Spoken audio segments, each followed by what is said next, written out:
விதி நடப்பு ஐபிஎல் சீசனில் இருந்து முதல் சுற்றோடு 5 முறை சாம்பியன் பட்டம் வென்ற மும்பை அணி வெளியேறி இருக்கிறது. நேற்று நடைபெற்ற போட்டியில் சன்ரைசர்ஸ் ஹைதராபாத் அணி லக்னோ சூப்பர் ஜெயின்ஸ் அணியை 10 விக்கெட் வித்தியாசத்தில் 10 ஓவர்களில் 167 ரன்களை எடுத்து சாதனை படைத்து வெற்றி பெற்றதால் 3வது இடத்திற்கு சன்ரைசர்ஸ் ஹைதராபாத் அணி முன்னேறி இருக்கிறது.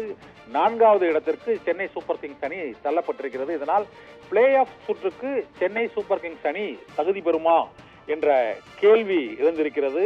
யார் பிளே ஆஃப் சுற்றுக்கு முந்துவது என்ற ரேஸும் தீவிரமடைந்துள்ளது. இதில் கொல்கத்தா நைட் ரைடர்ஸ் மற்றும் ராஜஸ்தான் ராயல்ஸ் அணிகளுக்கான வாய்ப்பு வலுவாக இருக்கிறது.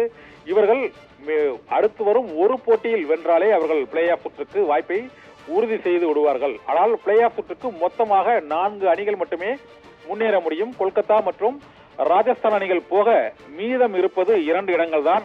அதனை உறுதி செய்வதற்குத்தான் சென்னை சூப்பர் கிங்ஸ் மற்றும் Sunrisers Hyderabad, Lucknow Super Giants மற்றும் டெல்லி கேபிட்டல்ஸ் ஆகிய அணிகளுக்கிடையே போட்டி வலுவடைந்திருக்கிறது.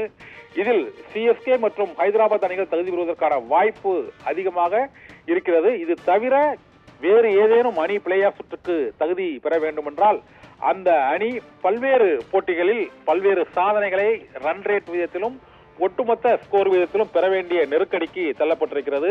சென்னை சூப்பர் கிங்ஸ் அணி 12 புள்ளிகளுடன் 4ஆம் இடத்தில் இருக்கிறது. குஜராத் டைட்டன்ஸ், ராஜஸ்தான் ராயல்ஸ் மற்றும் ராயல் சேலஞ்சர்ஸ் பெங்களூரு ஆகிய அணிகளும் லீக் சுற்றில் சென்னை அணியோடு விளையாட இருக்கின்றார்கள். மொத்தமாக 11 போட்டிகளில் விளையாடி 6 வெற்றிகளை சிஎஸ்கே பெற்றிருக்கிறது.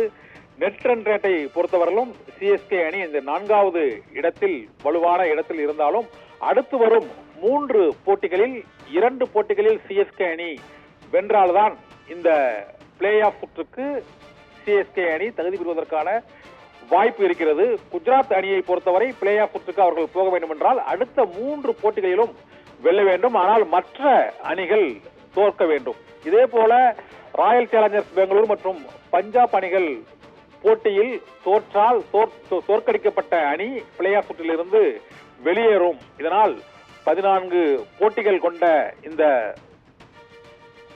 ஐபிஎல் போட்டியில் 12 போட்டிகள் முடிவடைந்துள்ள இந்த சூழ்நிலையில் இப்பொழுது சென்னை சூப்பர் கிங்ஸ் அணி அடுத்து வரும் 3 போட்டிகளிலும் வென்றால் மட்டுமே பிளே ஆஃப் சுற்றுக்கு, 3இல் 2 போட்டிகளில் வென்றால் மட்டுமே பிளே ஆஃப் சுற்றுக்கு தகுதி பெற வேண்டும் என்பதால் அடுத்து வரக்கூடிய 3 போட்டிகளுக்குமே சிஎஸ்கே அணிக்கு மிகுந்த முக்கியத்துவம் வாய்ந்ததாக கருதப்படுகிறது.